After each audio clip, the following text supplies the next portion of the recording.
The following content is provided under a Creative Commons license. Your support will help MIT OpenCourseware continue to offer high-quality educational resources for free.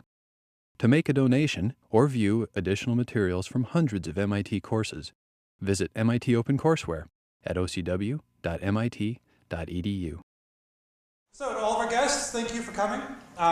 This is the final presentations for CMS 611, cross-listed as 6073, the Creating Video Games class.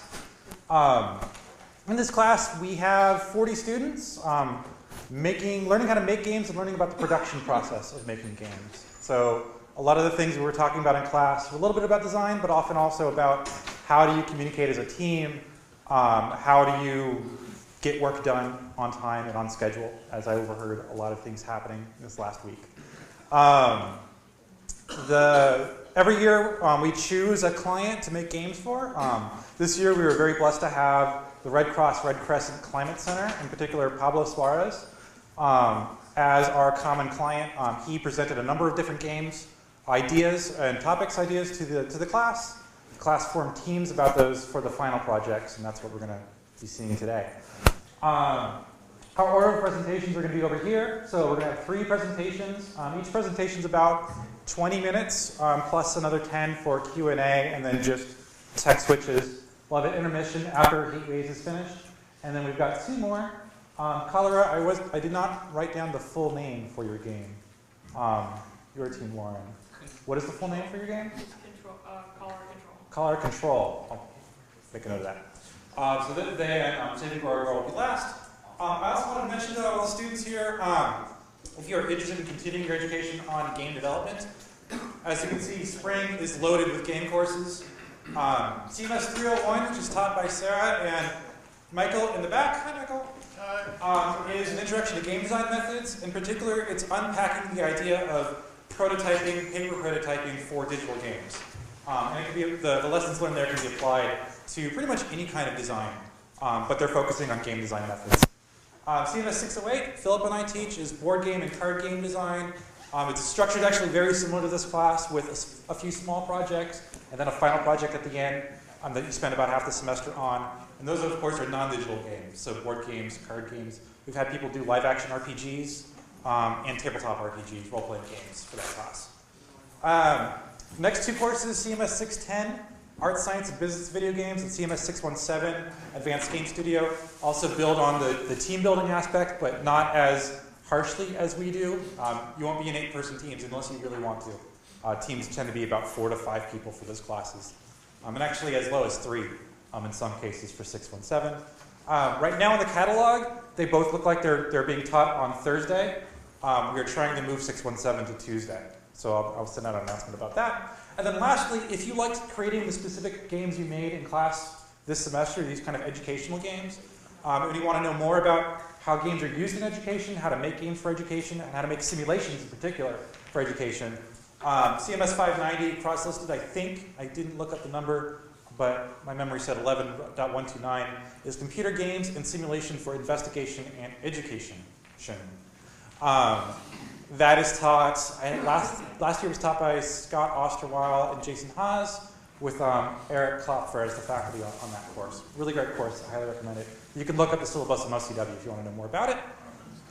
And with that, we are going to start with Snap. All right, hi everybody. I'm Paige, and I'm from the Snap team. We're going to start off with a demo of our game. So the way our game works is it's called Snap, and everybody participates from their own computer. We'll give you a topic, and then you'll enter words related to that topic. And whenever you enter the same word as somebody else, you'll get a point.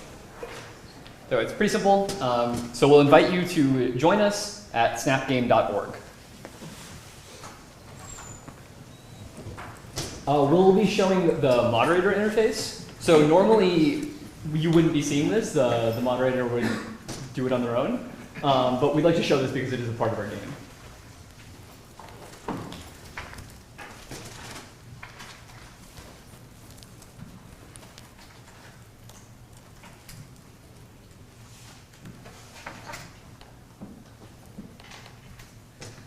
All right, and the topic we'll be doing today, to mix it up from last time, is video games.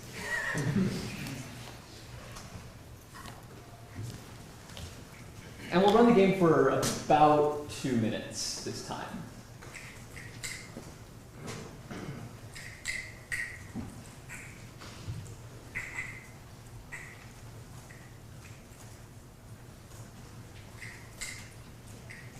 All right, so I have no idea how long it's been, but I'm going to give a countdown and I'm going to stop the game. All right, 10, 9, 8, 7, 6, 5, 4, 3, 2, 1.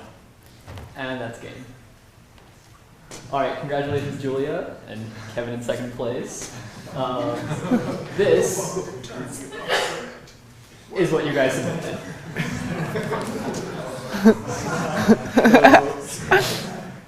Thank you guys for putting staff. That was a great play.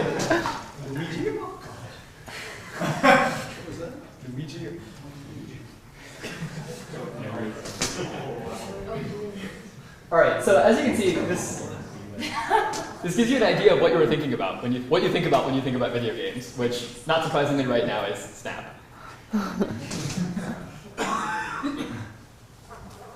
All right, and with that, we've given you a feel for the moderator interface, and hopefully you got a chance to play the game and see what the player sees. And we'll start the presentation. So, this game was made for the Red Cross. Pablo actually helped co-develop this game, and he presented it to us as a face-to-face game that they play at conferences. He provided feedback and guidance, and in our project in particular, the client was extremely helpful in giving us an idea of what they wanted and also helping us run the game in their actual settings. So we were able to see what this looks like with the players that we expect to play with. For our organization of our project, we split up into backend and front-end teams. The backend worked on both the server and also the moderator interface you saw here and the word cloud, for example. This split was challenging for new features, especially because features would be interdependent, or the front end couldn't do anything until there was a back end. And there was a communication gap throughout when we needed to add a new feature. The API between the back end and front end wasn't necessarily well documented.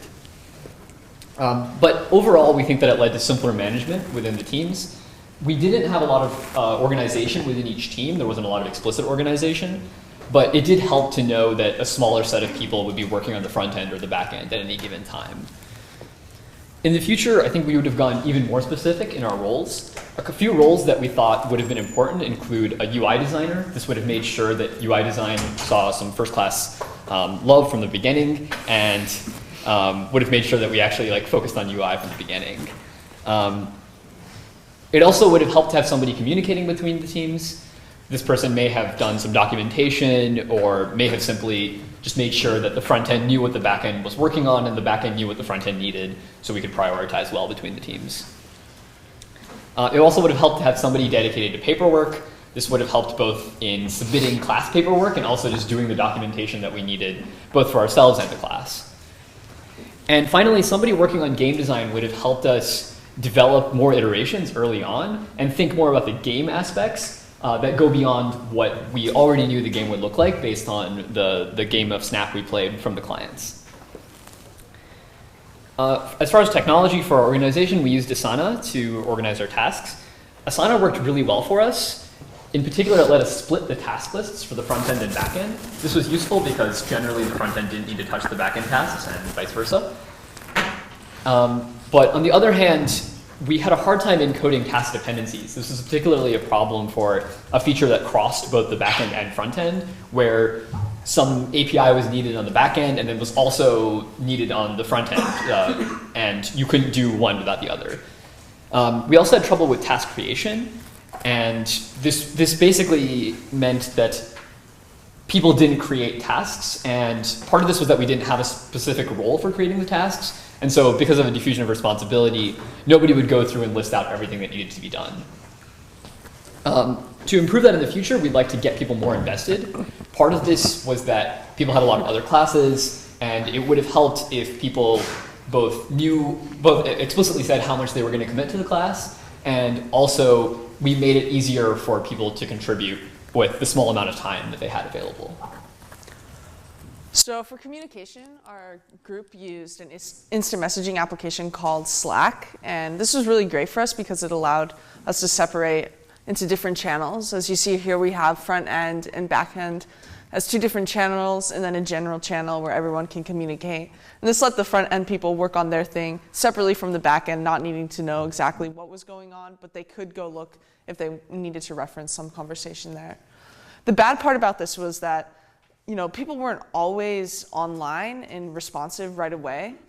And I think we could have made this not a problem if we required everyone in our project to download the mobile application. That way they would get a notification immediately when they were mentioned, and they would be more likely to respond quicker. On the back end, generally things went really well. Our technology in particular worked really well for us. We used Node.js for the server and Socket.io for two-way communication with the browser, and Heroku to do the deployments. We were explicitly forbidden from using networking in this class, which we violated from the beginning. But I think that our experience with networking and all three of these technologies really helped make that possible. We already knew how to use them, and that helped us both debug issues and understand what we were working with. On the other hand, the backend, it seemed, had too much manpower. This manifested itself as a problem on the front end, where sometimes we felt like we didn't have enough people. We could have had fewer people working on the back end, which would have made sure that it was a small unified code base, and we could quickly finalize the back end and just move on. We actually deployed the application, and the client has been using what we showed. This is actually a quite early deployment on November 18th in Berlin with some students there, and you can see the words that they generated. Here are some other deployments. One of the things that made this class, what was challenging for us, is that we had to manage both client expectations and the course expectations. So because they were asking us to do these runs, it seemed important to us to support these runs, and it was hard to balance doing this and also doing the tasks that the course required of us and needed for us to do.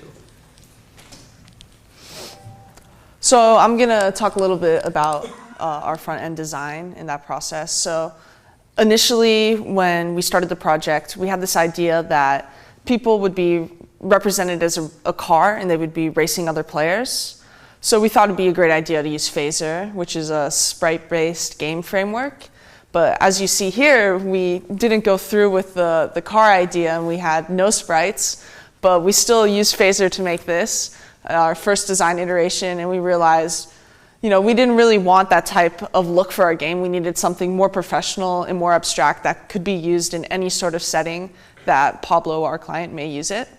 So we completely scrapped Phaser and we redid our front-end design, deciding to just use Bootstrap and CoffeeScript. And this was our second design. As you can see here, it's just very typical Bootstrap styling if you've ever used Bootstrap before. So we tried to add a little bit of flavor, and we also needed a better way to kind of represent how the game is progressing to the player. We currently had no idea for that in this design. So then we came up with the final design that you guys played, our theme of having blue, and then we created this visualization to the right where each player is represented by a dot, and snaps are represented by lines being drawn to dots, and your height is representative of your score in relation to all the other players. So how we kind of got to this final visualization idea was an interesting process. First, we thought it would be really cool to have a word cloud on the front end as well as the back end, but a player would only be able to see the words that they had submitted. All the other words would be blurred out. But this didn't really convey to the player where they were in relation to all the other players, so there wasn't any sort of competitiveness. So we came up with this idea of having a race line where all the players would be on the line, and the height would represent their score and their position. And then we thought, well, we can put these both together. But we investigated the word cloud, and we realized it'd be extremely difficult to blur out these words, and it wasn't really going to be the best use of our time. So then we came up with this idea of using dots to represent players. We thought it'd be cool if the size of your dot represented your score, but the use case for our application could involve 100 players or even more. So a lot of growing large dots could really clutter our UI. So we needed to rethink this. And this is when we finally ended up deciding on height, representing score. So I think we had really good UI designers, and they were really quick. Once we thought of ideas, we were quick to being able to implement it. But the bad part was that we were really late in coming up with design decisions. We didn't start thinking about how we wanted to convey the game to the player and how we wanted to make the player feel about the game until really late in the project. We focused more on what the client needed as far as mechanics and not really what the player was getting out of the game. So in the future, definitely we need to think about design right from the get-go. And we need to start prototyping all the ideas that we have and testing them out more thoroughly. So in summary, the high points of our project are that we did make the client happy, and they've been using our application and the game, and they really like the game. We're glad that we focused on fun. The game has been fun throughout, and players seem to really enjoy it, and I think maybe this is just because of the core concept. And we're glad that even though this is an educational game, it is intended for purposes, honestly, of data collection. People really enjoy playing it. Unfortunately, we had slow design iteration. This prevented us from really fully realizing all the ideas that we had and figuring out which one would be best for players. In the future, we'd like to get people more invested to try to solve these issues and make sure that we best use our time and create the best product possible. And with that, we'll take questions.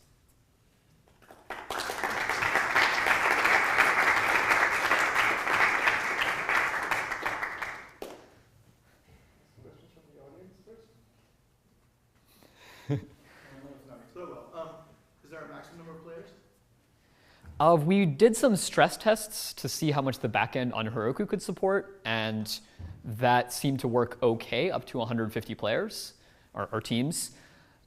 We are not really sure what the front end might look like at 150 real players. That might be actually a limiting factor.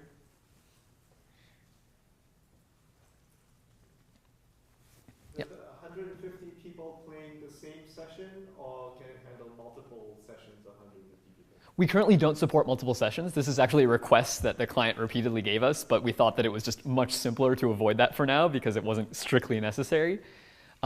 Most likely, the load on the back end would be the same whether they were split into multiple sessions. But this is a solvable problem by getting a beefier back end.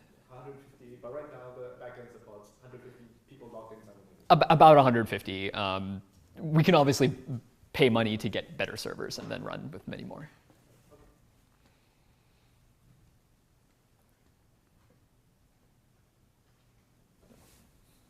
Any questions from the audience?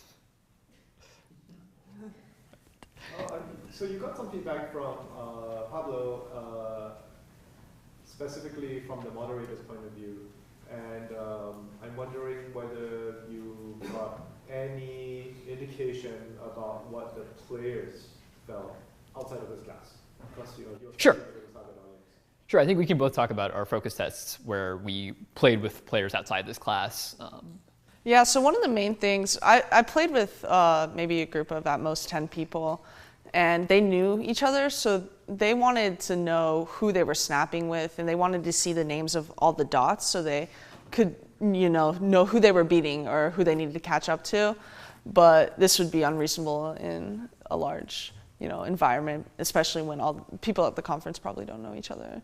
But I think that would be a really cool thing to do if we continued working on this in the future. And I also ran a similar test with people that knew each other, and they actually used it as part of their strategy. They knew what other players would be submitting for that topic, and they could use that to their advantage. So for example, we did a topic of systems papers, and we had a professor in the group, so his papers showed up a bunch. And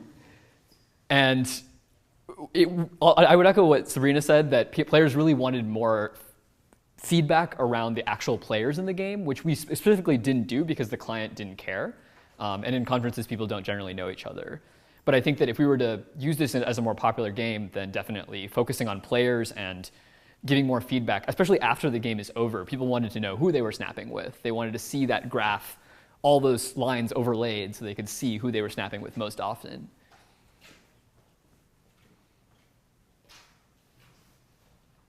team have any plans for this game after this class? Just wondering if you've ever had a discussion yet. I think we haven't discussed that yet, but I think definitely we're interested in it. Yeah.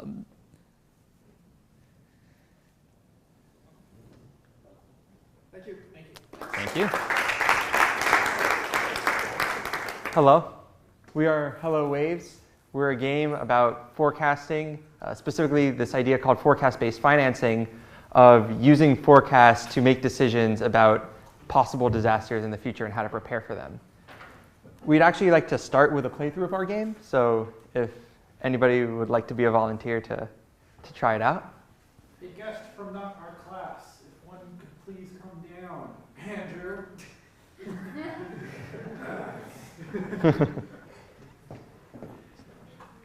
Thank you for volunteering. Hi, I'm Andrew. Oh, do you need a chair? I'm not quite sure how to make that full screen. But anyways, this is our game. I'd recommend looking at the instructions first and reading through them. And we'll keep the description minimal as you read through it, just to sort of show the player's initial reaction to it. Oh, this is real crazy. Is your sound on? Oh, is it? Oh, right. Yeah, it's on. Okay. Sorry.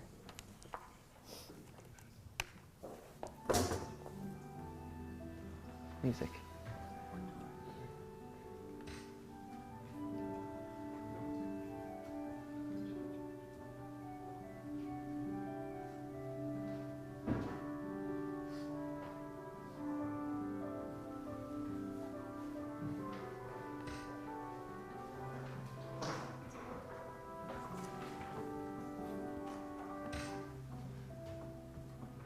Okay. So yeah, start again. So as you can see, our game, as I said before, you control some toys on a day at the beach.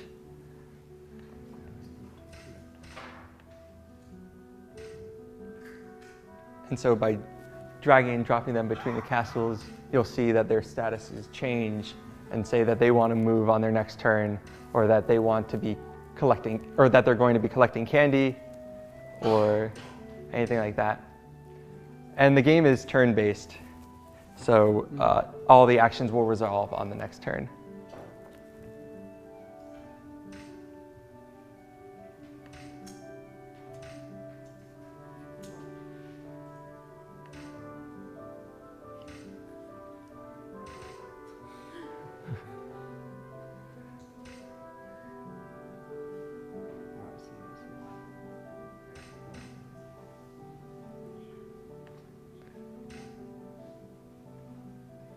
Am I reading this right?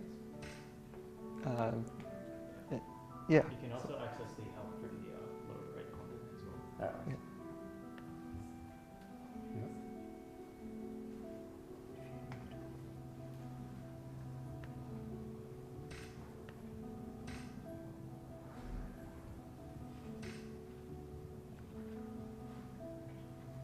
And so when you go to the next turn, you'll see all the toys move as specified by the status bubble above their heads. So go to the next turn. And I go to the next turn. But unfortunately, you'll find that when toys have been evacuated, they're unhappy and need candy to survive, so they'll all take damage. Okay. I don't want to be evacuated. So you can try returning them to their homes.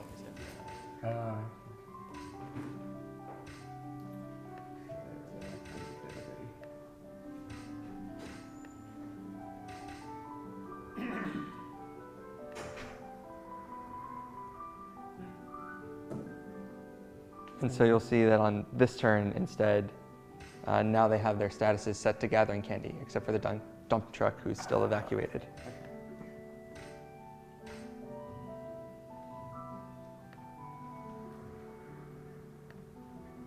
Gotcha. Okay. But he needs to be evacuated.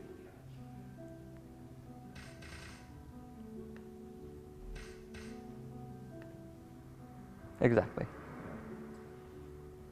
And so the idea is that as the player plays through it, they get better at understanding how to use the forecast to make decisions about the future, both in terms of how much candy that they need to have stocked up in order to weather out the rising tides, and also in terms of when they're going to need to move their workers out of, or their toys out of areas that are in danger. They're going to be really unhappy.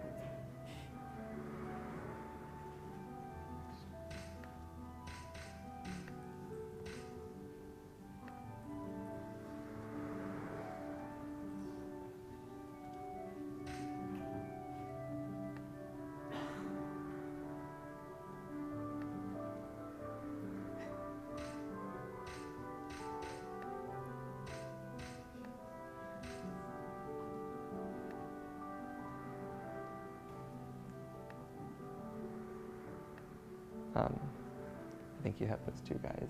Oh, so is there a reminder of where they started? Yeah, it's on the castle. It's actually blocked out right now by the toys in front of it. But there's a little shadow there, an imprint.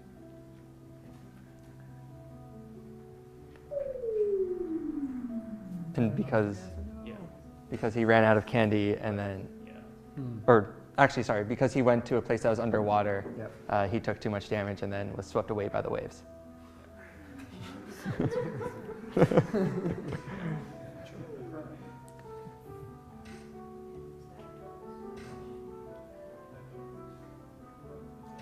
And so on the forecast, you can see that high water is coming for quite a while, which is going to be a danger for the toys, both in terms of possibly getting swept away and not having enough candy for all the toys that you're going to have to move out of the way.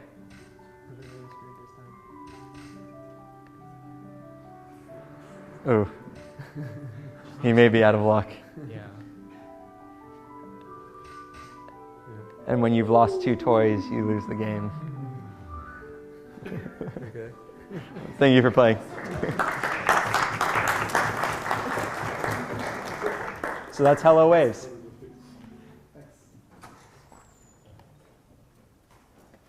So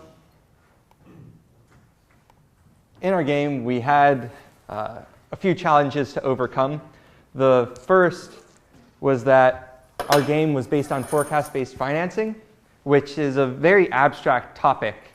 It's a pretty understandable idea of using information about the future and ideas of risk in order to decide where to allocate resources, but it's still a bit abstract, and building a game around it took a little bit of work. It's useful to note that it's different than long-term planning. It's not just thinking about what will happen in the future, building a dam to prevent water or things like that. It's actually about using the information you have to make the best decision for events that may be upcoming in the semi-near future. We also wanted to avoid making a game that was overly preachy or simplified, where it was clear exactly how you're going to win, and you could just basically push the forecast-based financing button to win the game. We wanted players to actually think and understand the concepts there, instead of just coming up with the buzzword of forecast-based financing. And finally, we had the challenge of actually communicating that forecast to players in a way that they would be able to understand and then make use of. You could see in that game that we had water levels, and it would show on the map. And we found that players were pretty good at using that in order to make decisions about what was going to happen in the future and how to allocate their resources. The other big challenge that we had in the beginning was that our initial target audience was policymakers. Like for Snap, Pablo had come in and pitched us this game idea, and originally he had wanted us to build a game for policymakers that would help them understand the benefits of forecast-based financing and therefore convince them that they should develop policies that would give resources to plans based on forecast-based financing. So I would like to take you through a couple of our prototypes just to show you the evolution and comment sort of on our process. And to preface that, we had a lot of prototypes because our idea was so abstract and because we weren't sure how to address our audience. So we built a lot of prototypes to start with. We had ideas that ranged across sort of levels of scope of what you controlled, where you controlled entire cities or where you controlled individual workers and moved them around. And then we would pull from all these different kinds of ideas what worked, what didn't, what did people understand, what confused them. And from that, we got a really good idea of what concepts helped people understand the idea and brought them into this final game that we ended up with. So the project started on October 15th, and this was our first prototype. It was a terminal-based game where you had some kind of information about a future rainfall, and then you had to type in your commands of how you controlled different cities. This, actually, people found it fun, but as you might expect, the feedback wasn't very good, and people didn't quite understand how to move forward with it. It put a lot of cognitive load on people. So when we moved forward, we tried to give people more easily understandable actions to use. But the problem with this game was that it was time-based and it updated every second. And so there were so many numbers flying at people that even MIT students who play tested it couldn't understand. So we figured that people like policymakers who didn't have much experience with games really wouldn't be able to understand the game at all. So instead, we went to turn-based. And that helped, but at the same time, it's tough to see on this projector, but we have a forecast underneath that says how much rainfall is expected. And again, that wasn't understandable to people because they couldn't understand what 3 inches of rainfall meant for their city, and they couldn't understand how that contributed to a possible disaster. At this point, Pablo actually came by the class and played the game, and then he told us that he wasn't even sure that he could get policymakers to play the game because they may not have enough time. Instead, he wanted us to switch to grade schoolers because we could teach them something about forecast-based financing and help them understand as they grew up. And this was great for us because making a game that was serious, easy for somebody who didn't have experience with games to play, and also fun and engaging was too difficult for us, actually. So moving to grade schoolers was awesome. He also suggested that we try to make the idea of rainfall or water levels more visceral, and that's when we came upon this idea of the rising waters. Whenever players looked at this, they instantly understood the concept of the game. The feedback might not be there, the beautiful UI might not be there, but the idea of having cities with workers in them and a rising water level coming towards them, everybody understood that, and it made it a lot easier for players to reason about the game. From there, we added things like nicer art, better feedback, which you can't quite see in the static picture, more improvements to how the forecast worked, and eventually, we ended up with our final version today. Yeah. So to talk a little bit about our actual development process, so our team was structured into 3 main sub-teams: production, which was in charge of managerial roles, deliverables, and play testing. And so there was a shared responsibility of there. Technical team, which was in charge of the bulk of the coding work, and a user experience team, which would be in charge of assets, UI design. We also initially envisioned a sub-team leaders where we'd be kind of communicating through those, but we found the concept kind of redundant, and so we worked pretty much with a flat structure between the 3 teams. So from the beginning, we encouraged good coding practice, and so we used good tools available to us. One of these is Yeoman, which is a JavaScript scaffolding framework. And this helped us out a lot by basically automating a lot of our JavaScript tasks and making our code modular. We also used Phaser's state machine, which is this kind of badly documented new feature in the Phaser game engine, which was the JavaScript game engine that we used. It's a bit badly documented, but it did save us a lot of headaches. And once we figured that out, that was proved immensely helpful. And we also used MVC, which is a computer software engineering term, standing for Model View Controller. And again, by encouraging these good coding practices, we reduced dependencies and made sure that our team was productive. In terms of communication, we also, similar to Snap, use Slack, which is kind of like a modernized chat room. It's very feature-rich, and so you can share files, channel, and things like that. And we also use the idea of the daily scrum. We implemented it in class, and we would say what we had done that class, what we would be doing, and what we wanted to do until next class. And so now the major challenges that we faced during the development process, though, were that our team members came from very different backgrounds and had very different preferences about games. Some of our team members were hardcore StarCraft players and very good at RTS games, while other members of our team preferred a more laid-back mobile game Fruit Ninja kind of approach. And so trying to like mediate those two viewpoints and trying to create a game that would engage both types of gamers was a challenge that we had to overcome. And so another big challenge that we had in our development process, as you saw through our progression through our different prototypes, was that our direction was not very clear until about halfway through the project. And so partially because we had different ideas on what the game should look like, and also partially because we had such an abstract idea of forecast-based financing that even we didn't have that good of a grasp on initially, it took us a while to really get settled on what we wanted to build. And so this really challenged our development process and made us have to kind of build a lot before we got something that we liked. And so eventually we did end up having to cut some features, like multiple levels or like a guided tutorial for the player. We thought that this would introduce too much new content that would need to be play tested, balanced, and tested to ensure consistency with the rest of our game, which we viewed as taking up too much time. And we also cut the idea of adding more individuality to the workers or to the toys that you saw, other than different graphics for each. So some of the worst things that we did on our team is that we spent a lot of time on work that got thrown out entirely. All the prototypes we did, they were actually pretty useful because of the things we learned about the concept and about how people would play the game. But we did spend a lot of time on things like art or nitty-gritty details that didn't really need to be figured out and that we could have put off until later in the project. We also kept the game direction too vague for too long. As Norman said, we spent a lot of time with that, and it probably ate up too much of our time. Although it helped us learn, we could have moved faster in the beginning to get to a solid idea, because once we got to a solid idea of the rising waters, our team started to centralize around it a lot better because we could actually deal with something concrete. While we were dealing with the abstract ideas, everybody was all over the place and arguing about things that didn't quite line up.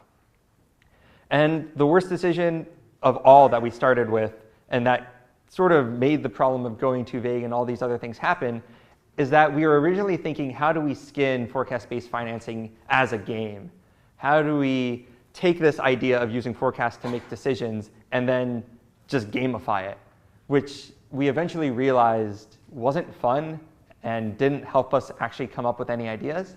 Instead, when we flipped it and started talking about what game could we create and use forecast-based financing to improve it and teach players how to play the game, and therefore allow them to come out of the game having learned about forecast-based financing, the world sort of opened up, everything became a lot more interesting, and we found that we started to move faster. Some of the best decisions that we made, on the other hand, as Norman said, we had good tools, which meant that even when we threw out prototypes, although we wasted things like art resources and things like that, we actually didn't end up wasting very much code, because things like the idea of workers or cities could literally be pulled out of the old games we had, put into our new game, and then reworked to build our new structure. We also weren't afraid to trust each other and throw out the things that didn't work. Once we started moving fast, we had a lot of ideas that would come out, and we'd say, okay, this doesn't work, we're actually going to scrap it, or we think that this isn't the direction we need to go in, and everybody was willing to go along with it. It's not a good feeling to see your things thrown out, but everybody understood that was for the best of the game, and I really appreciate their understanding with everything too. And part of that all comes down to the fact that we were on board with our final idea. We were all excited about the concept that we had. Part of that might have been the relief of coming to a concrete idea after spending so much time being vague, but once we had that concrete idea, we really moved fast and worked well around it. So thank you, and any questions?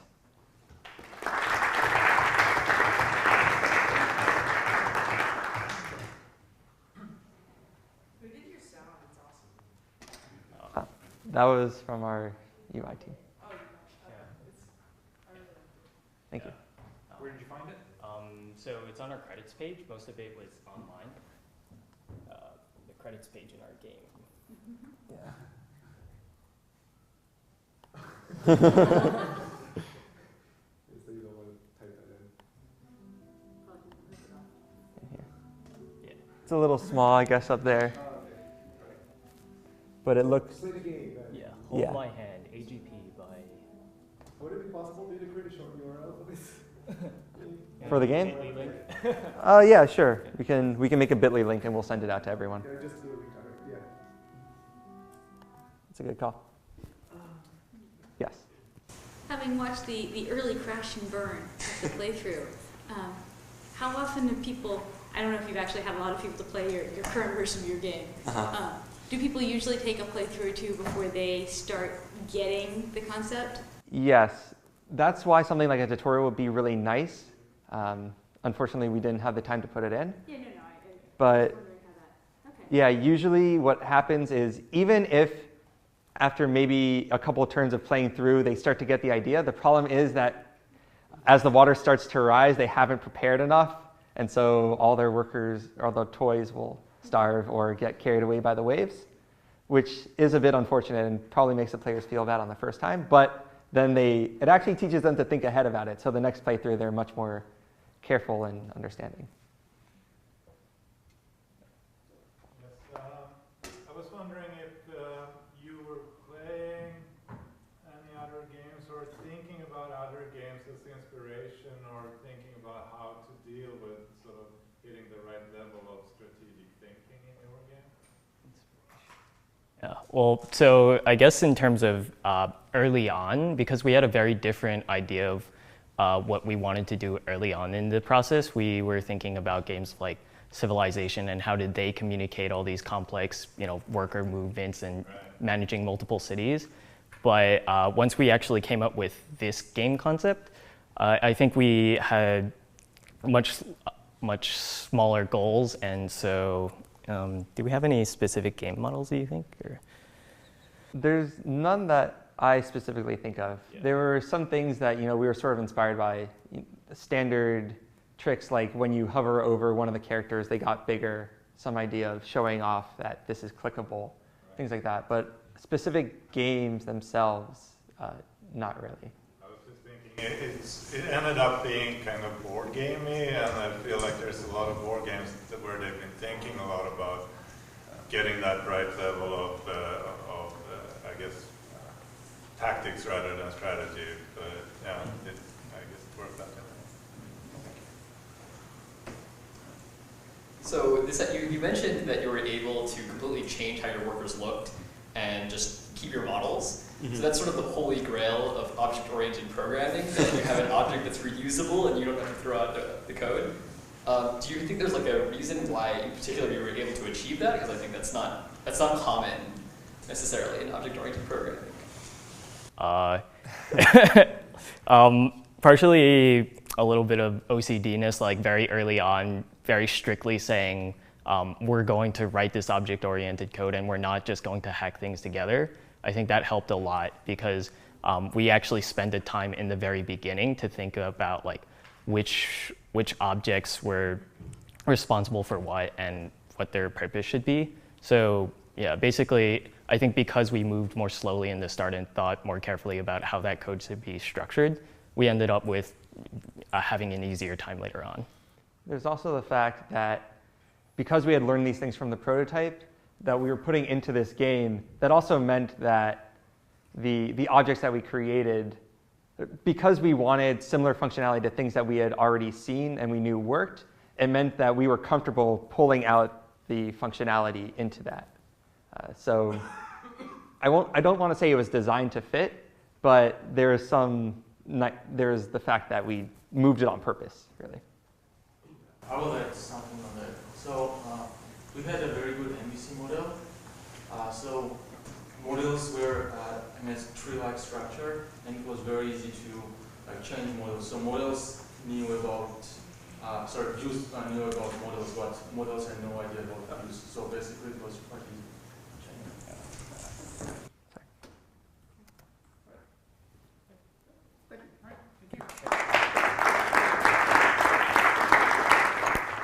Hello, my my name is Miriam, and today I'm going to be presenting for Team Heatwave, and we made a game called Heatwave. So the goal of Heatwave was to is to educate Red Cross workers about how to prepare for and handle heat waves. And if you've never been through a heat wave, it's just defined as elevated temperatures for an extended period of time. And the way you prepare for that is you set up umbrellas for shade, you get water coolers, and during the actual event, you try to go inside and drink an excess amount of water. So while we had that game goal, we also had design goals of usability, playability, and education. Usability because if the game doesn't open, it doesn't turn on, that's a problem, it doesn't work. Playability because we wanted people to be able to play through the whole game. It's just very fundamental. And then education because this game is meant to educate Red Cross workers about how to deal with heat waves. So we really wanted that to be one of our primary objectives for the game. So to meet these goals, we had our design processes. And I'll talk a little bit about each of these in detail in a minute. But we started off, just as the other teams did, with brainstorming. Then we formed a team based off of our ideas, and then we broke down responsibilities. So one person was in charge of one aspect of the game, another was in charge of like the graphics, all separate tasks, and then we continuously updated, and what we used for that was Trello primarily, and I'll talk more about that in a minute. So brainstorming, we were actually right there on the board drawing things for a while, and we had two major ideas going as a group of people just considering this topic. And the two ideas we had were the game we actually came up with, where you play as a Red Cross worker trying to help people. And then our second game was playing as a heat wave, trying to make people faint. And while that actually sounds like a lot of fun, we stuck with the first idea. And the reason we did that is we thought we could get more education into the game. Because education was such a primary focus for us, we really wanted it to be the core basis of the game. So we went with a game that would directly correlate to what these Red Cross workers would be doing out in the streets before and during a heat wave. And based off of that idea, we formed a team. We actually had a pretty large team. This is 8 out of 9 of our people. Joe wasn't in this photo because he wasn't there that day. But we had a really large team, so we had to be really focused as to like who was doing what and what was getting done when. Because when you have such a large team, things can slip through the cracks. So we use Scrum, and as you can see up there, it says so many emails because there were so many emails. But the way we dealt with that, based off of previous projects, was to say, well, we're going to have a lot of emails. There's nothing we can do about that. But we can make the emails relevant. So we can break them into different threads. So the people who are handling the character objects, they're just going to have their own thread. And maybe like one person who's communicating between teams will also be on that thread, but it's really their thread. So we had a lot of emails, but they were divided up as to who got to see them and who it affected. And the other thing we did is we had our Trello, and we constantly updated that.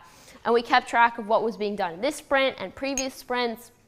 It was really easy to see what was taking longer than we expected and what was done but could use improvements. Like you could make a note. We had like a not done yet section. So we really managed to stay organized that way. And the other thing we did to make sure things got done was group meetings. And these were quintessential for our groups. We had a bunch of like 3-hour-long meetings, and we would get task after task done, bug after bug fixed, and it really just worked through for hours on end. So once we had this game and we were all working on it, we had 4 focus tests that we ran, and they all had a theme. So our first focus test was about the concept. Can we educate people in the basic mechanic of that we think we're going to use? And I'll talk about that in a minute. The second one was overarching issues. So I said our 3 design goals were usability, playability, and education. So that was really our second focus test. The third focus test was visuals. Are we connecting with the user? Are these the visuals we want to have? And then for the fourth one was game balancing. Does this game feel fun to play? Is it working out? So the first focus test, we focused on the general mechanics. We had a low fidelity prototype, which is actually a Python-based game. And there was a list of people, and you could say, I want to talk to this person based on some attributes, and offer them water, tell them to go inside. And each turn, you could either continue talking to them, say, forget it, you're being annoying, or, oh, you accepted water, I'm going to move on to the next person, or you could do nothing. And what we learned very quickly was that it was working. People were choosing to try and help people based on their characteristics and based on, oh, well, this person fainted really quickly and they were homeless, so I think homeless people might faint faster. Though actually, I don't think homeless people were in this game. And we also experimented with different types of dialogue. So we experimented with having like very factual dialogue. Drinking water is really important, even if you're not too thirsty, versus something like hide your wife, hide your kids, heat wave. So once we had that general concept in place, we built a basic Unity game, and we wanted to see overarching issues. So we had these five, but one person has already fainted in this picture, 5 different characters with different attributes, and you could choose to talk to them. It was the same exact concept we had in the Python text-based game. This time it was a little more visual. There were people, and there was a dialogue that would show up, but it wasn't fully there yet. And what we saw was the usability and the playability were definitely having issues here. You can see that. But the education was definitely coming through. And in fact, people wanted it to be more visual. And we saw that and we said, well, we have to test more visuals. So you can see this was the version we tested later. And we said, how is this working? Who are you choosing to click on? And people said, well, first of all, it's confusing. All these people look the same. I can kind of tell who's a woman and who might be a man, but that's about it. The labels aren't moving with the people. Even if they were moving with the people, they're really too small. We can't tell who's who. And we said, well, we have this art that we think we're going to redo all the art in the style of. We're thinking about getting rid of the labels. Do you think that's a good idea? And they said, yes, get rid of the labels. They're too small anyway. And so we showed them this caricature of one of the types of the characters, which is a homeless person. They're a very vulnerable group to heat waves. We said, this is kind of the art style we were looking at. We think it displays more information. Do you think that's good? And we got enormously positive feedback on that. They said, definitely, I would click on this guy because he looks like he needs help, and you'll see that later. Something else we were having an issue with visually was that the way people would go inside is they would just kind of wander out, but the way they fainted, they would actually just disappear, poof. So people didn't notice it actually, and then they'd suddenly be like, well, there was 10 people, and now there's 5 people, and what happened? So we said, okay, we know this is an issue. What do you think would be the best way to visually show that people are fainting and that would emotionally resonate with you? And they said, well, we want them to fall over, and maybe it'd be nice if there was some other feedback, like sound or something. And we said, okay, we'll take that a step farther. And we did, and we'll talk about that later. And the third thing that we really got back from this visual feedback focus test was that there was no indication when people were getting sick. So in the real world, if you're getting sick, you might like turn red, get really sweaty. If you're about to faint, it'll be very obvious, is the point. And there was no indication here. So we said, well, we're going to do something about it. We're going to put that on the back burner, keep thinking about it, and we are going to fix that somehow. And so we put that all into practice.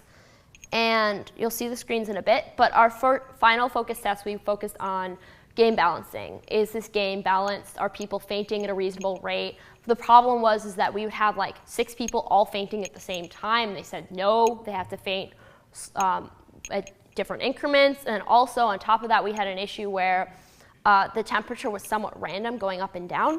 And people were not adjusting to that. One day it was 110, the next day it was 80. And that's in Fahrenheit because I assume most of you use Fahrenheit typically, but our game's actually in Celsius now. But the idea was that people were not adjusting to this change, and it wasn't realistic. So what we do now is we actually ramp up the temperature, and so that the first day, very few, if any, people faint. And then the next day, by the end of the day, people start fainting because it's getting hot. And then the third day, they're fainting faster, and you'll see that in the playthrough after this. So during this whole process, we made some good and bad choices, and I'd like to talk about the bad choices first. So we made these are the 2, I think, biggest bad choices we made. They're not completely horrible or anything. The first was that we depended on external code, and the second is we focused on education, not fun.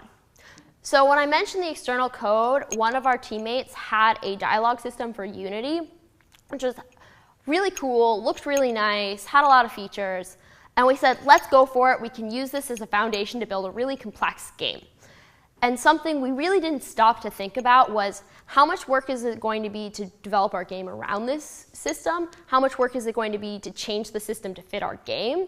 And also, are we going to have time to do all of that and also focus on making the game complete as a whole instead of just kind of showcasing this one aspect? And it turns out it was a bit of a pitfall for us because we didn't expect it to take as much time as it did. And if we were to go back, the teams kind of said, well, maybe we'd still do this and we'd just deal with the issues early on, but also maybe we should have just designed a simpler game and not use this external code.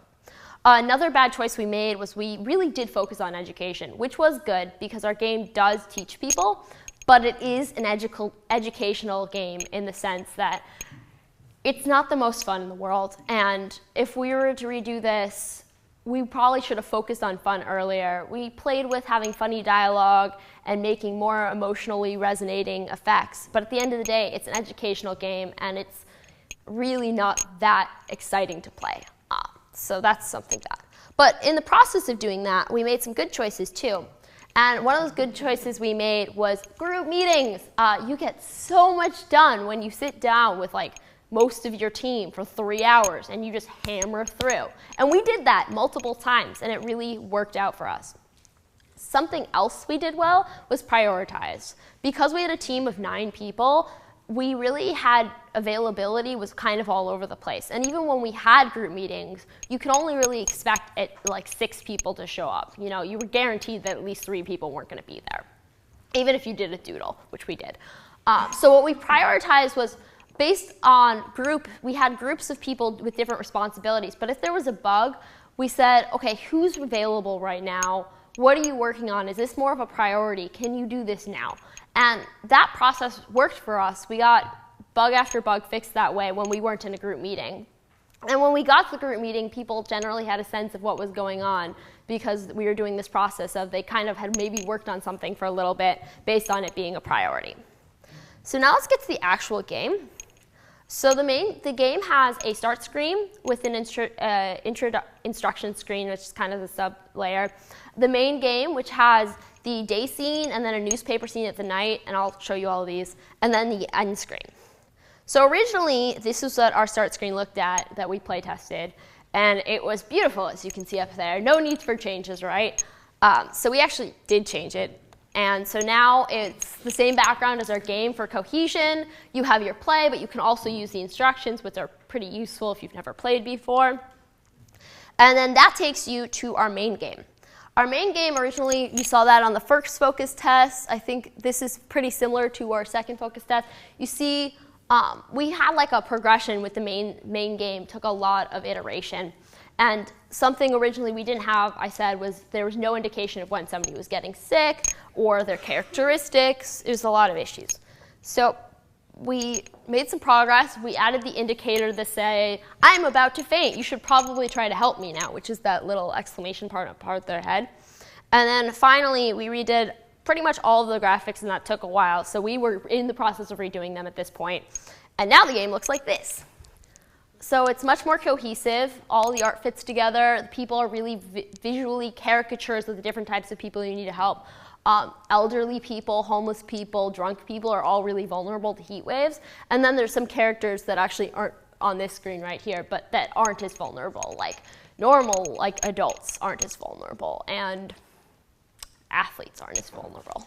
So at the end of each day, when you play this through and you've helped your people and you've given them water, a set of coolers, or whatever you wanted to do for the day, you get to a newspaper scene. And the original newspaper scene looked like this. A lot of text, doesn't really help you with much. No one really cared much about it in the first iterations of their game because the long-term objects hadn't been added yet, such as the umbrellas and the water coolers. And so we changed it to look like this. It's the same information, just a little better organized. And the other thing that we added in the main game, we added those buttons that says you can set up a water cooler or an umbrella, and that takes your time up. So if it's cool outside, maybe you do that, but if it's 110 degrees in Fahrenheit, then maybe you should focus on helping people not faint. So we had that, and then say you finish, 20 people faint or whatever, I think it's 20 people faint, and you get to the end screen. And in our original game, we had no end screen. And the reason for that was, I told you we really focused on education, not fun. And we just didn't think, part of the fun of a game is seeing how long you survive. but we just weren't thinking about that. So we really reevaluated that, and we said, okay, we definitely need an end screen, and we have it looking like this, so it tells you how long you lasted, and then you can see the credits for what was involved in the game, and you can play it again. So there's more feedback for the user of how they did. And if we were going to do this project again, there's two things I think we'd do majorly differently. And the first is talking about heat waves. Our group thought heat waves were going to be really cool. We're like, oh, people are fainting everywhere, and it's getting hot, and we have to do something. And then you start reading about heat waves, and basically it gets hot, you tell people to go inside or drink water, and that's about it. That's all a heat wave is. And so what we do differently is really the passion aspect. If we were going to do a game about heat waves, we depended kind of on our passion coming from the thinking heat waves were cool. I think we should have focused more on having passion for the game, and then incorporating also having the game built around heat waves, but really having a more exciting game that we could somehow also get that educational aspect in. What we'd also do differently is accountability. I said we had 9 people. Sometimes people disappear when you have that many people, and keeping dibs on everything, especially when you have separate email threads, can be a little confusing. So maybe look into some of the tools that the other teams mentioned where you have multiple group chats and you can see them all. That looks really interesting. Future features, more long-term options. I think that's one of the things in our game that really helps with the planning aspect is, okay, do I want to be doing this, like helping somebody now, or do I want to be installing an object now? And really our game kind of depends on that balance of choosing who to help and then also what to do, am I helping or not? So a lot of long-term options, and then something we originally conceived was to have multiple environments, and we didn't have time to implement this, but in different environments you do slightly different things. Like if you're in an office, you might want to install an AC unit, which is different than what you do outside. So really look into multiple environments. Different countries have different environments, might have slightly different strategies for what to do, and we really would like to look into that. So before we play the game, do you guys have any questions? In that case, I'd like a user tester. So someone who hasn't played the game before, again, one of our guests. Alex? Sure. Thank you. It's not showing up there. Give me a second. Display. You're gonna have to give me a minute. I didn't realize it wouldn't show up. Yes, I only didn't have it plugged in. How do I mirror the screens? Sorry, it's just, otherwise he's gonna have to stare up there.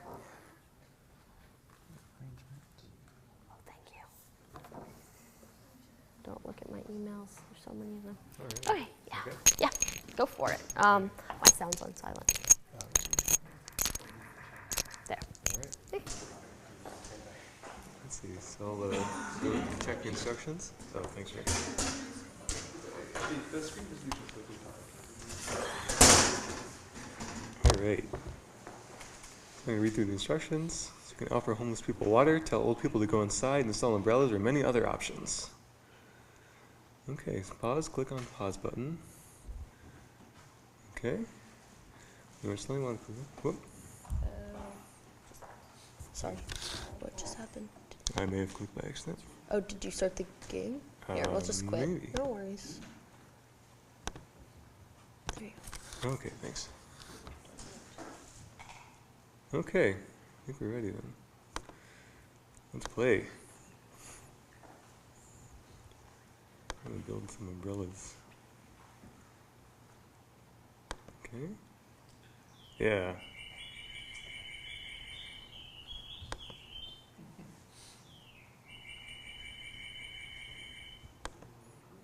All right.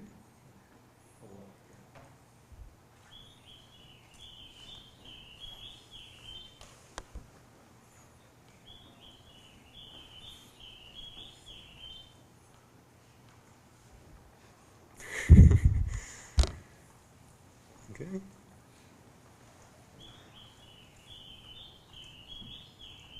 Oh, that's nice. Does it get darker as it goes through? Cool.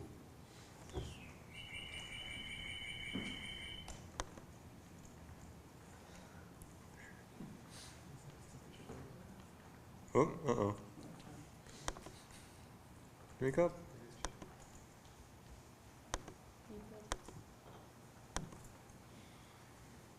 Hey, okay. Should I do another round here? Sorry. All right.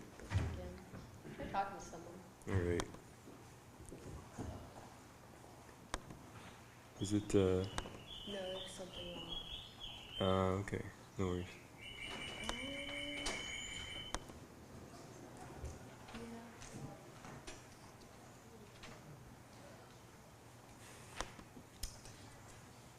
Okay. Okay, that's good. Thank you. Yeah, should I Give just? it Yeah. redo. Yeah. It was working. Okay, let me refresh the page.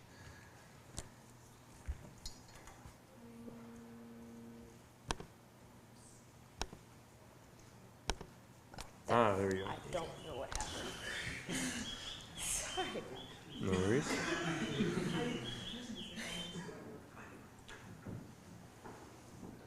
Oh, I see. You can give them options to do. Okay. That changes it just a little, yeah. Kind of important. Just a little. All right.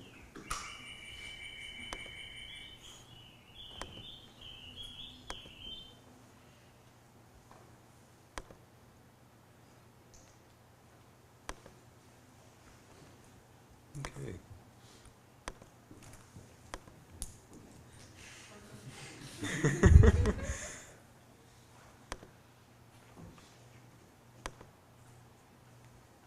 Okay.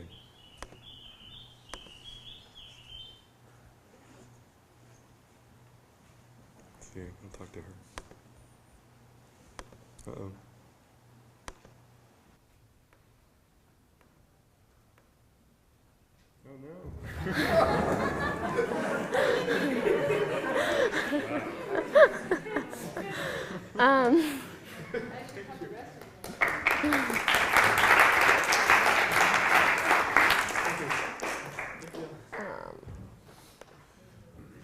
Any last questions for the group?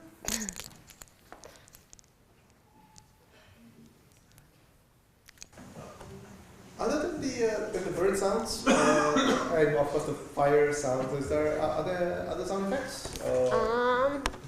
So we had music, but it was really hard to find good music for a heat wave because you think it sounds hot and you don't really think of anything. So we had this very eerie music, which didn't really fit either. So we went for the minimalistic bird sounds because we thought it was the only thing that kind of fit. Is there any other sounds? No. Yeah, we had other sounds. They sounded wrong. We had fire sounds like in the background, and that made the whole thing sound like really dangerous and terrifying, which is not what we want to portray. We want to portray that you can do something and prevent anything bad from happening. So, any other questions? Yes. So, a lot of things have changed in your game since Monday. A lot has changed since Monday. How did you manage the process? Like, what did you guys do? So we were going to have a meeting before Monday, but really our schedules didn't work out. So we actually had, I told you, a group meeting, so that's where we got everything done. We had like a 3-4 hour group meeting on Monday night, which we were planning to have. And while there was like a couple core things that we wanted to fix, just like small like bugs that we were working on. And we also, while some people were doing that, we're just like, well, we have other people who aren't doing anything and can't really help with what's the major things, so why don't we just like add other features like it getting light and dark? Because that's something we really had considered and we hadn't had time for, but in the group meeting where somebody had the time, we were able to add that. And it looks good, so. How'd you test it? Like, did you? So we've been running it like nonstop all of yesterday and today. But then it broke, so. Yeah. Well, you also went from a screen that had pretty small characters on it to a screen where the characters were about 3/4 the size of the screen. Yes. How did that decision come about? So we had our drawings, and when I told you we focus tested them, we had like a big picture of them on the screen. People loved it. But when we actually put them onto the old screen, they were really small and you couldn't see their characteristics. And we said it's better to have people overlapping more often, but actually being able to see their characteristics, because the caricatures are really where the learning comes in. Like, if you didn't notice, the people who fainted were, I think, the drunk people and an old person. So you start to notice as you play the game, okay, homeless people faint really fast if you don't give them water. And that's just like a fact. People who are homeless typically don't have enough fluids in them, and they're also outside a lot, so it's really hot. So that's where the learning comes in. So we wanted to make those bigger, and to make them bigger, we thought, okay, we'll just put it in like a simpler one-lane background. So that's where that came from. We were planning on doing that before before Monday, but we just didn't have the assets in yet. So like a lot of things changed that were already in the works since you last saw it. Cool. Any other questions? Well, thank you so much. All right, so we're Cholera Control, and we're going to talk a little bit about our game and the making of it. So firstly, Cholera Control is a game we made for the Red Cross. Our client was Pablo Sanchez, as a few others have mentioned. And the point that we wanted to get across with our cholera game is that it is an easily preventable disease if you just like wash your hands. It's really not that hard, but people just don't seem to do it because, you know, there's a lot of factors going on in their life and they sort of just forget. But, you know, it's really easy to do if you just wash your hands. So we want to just do a quick demo of the game.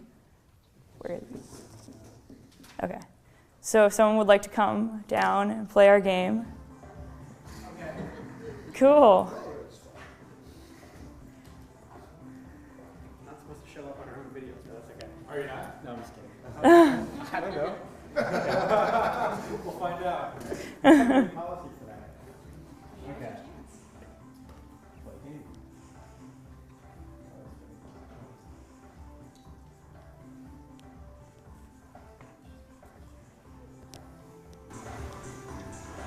Can you guys read that?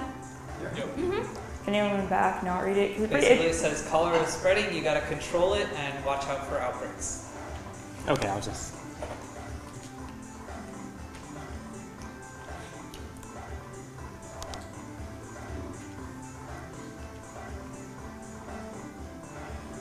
Oh, okay.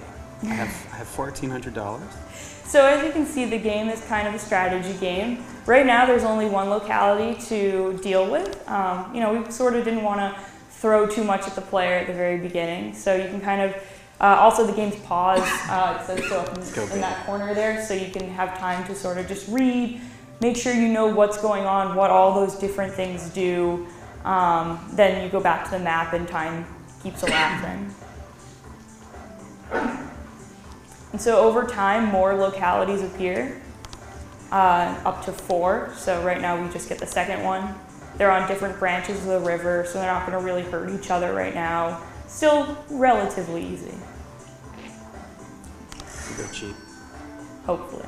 I don't mean to offend anyone if they're like, this is really hard. So the arrow is showing that the infection is still growing.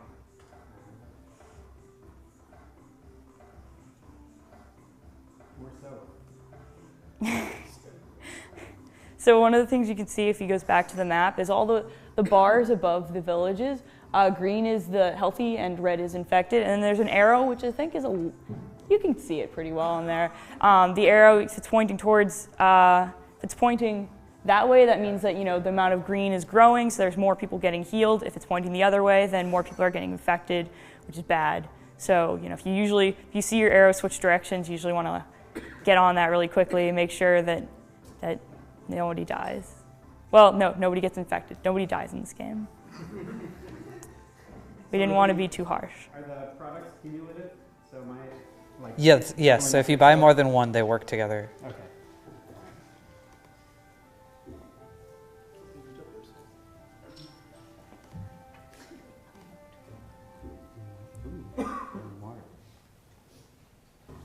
So boiling water is special because it helps downstream villages.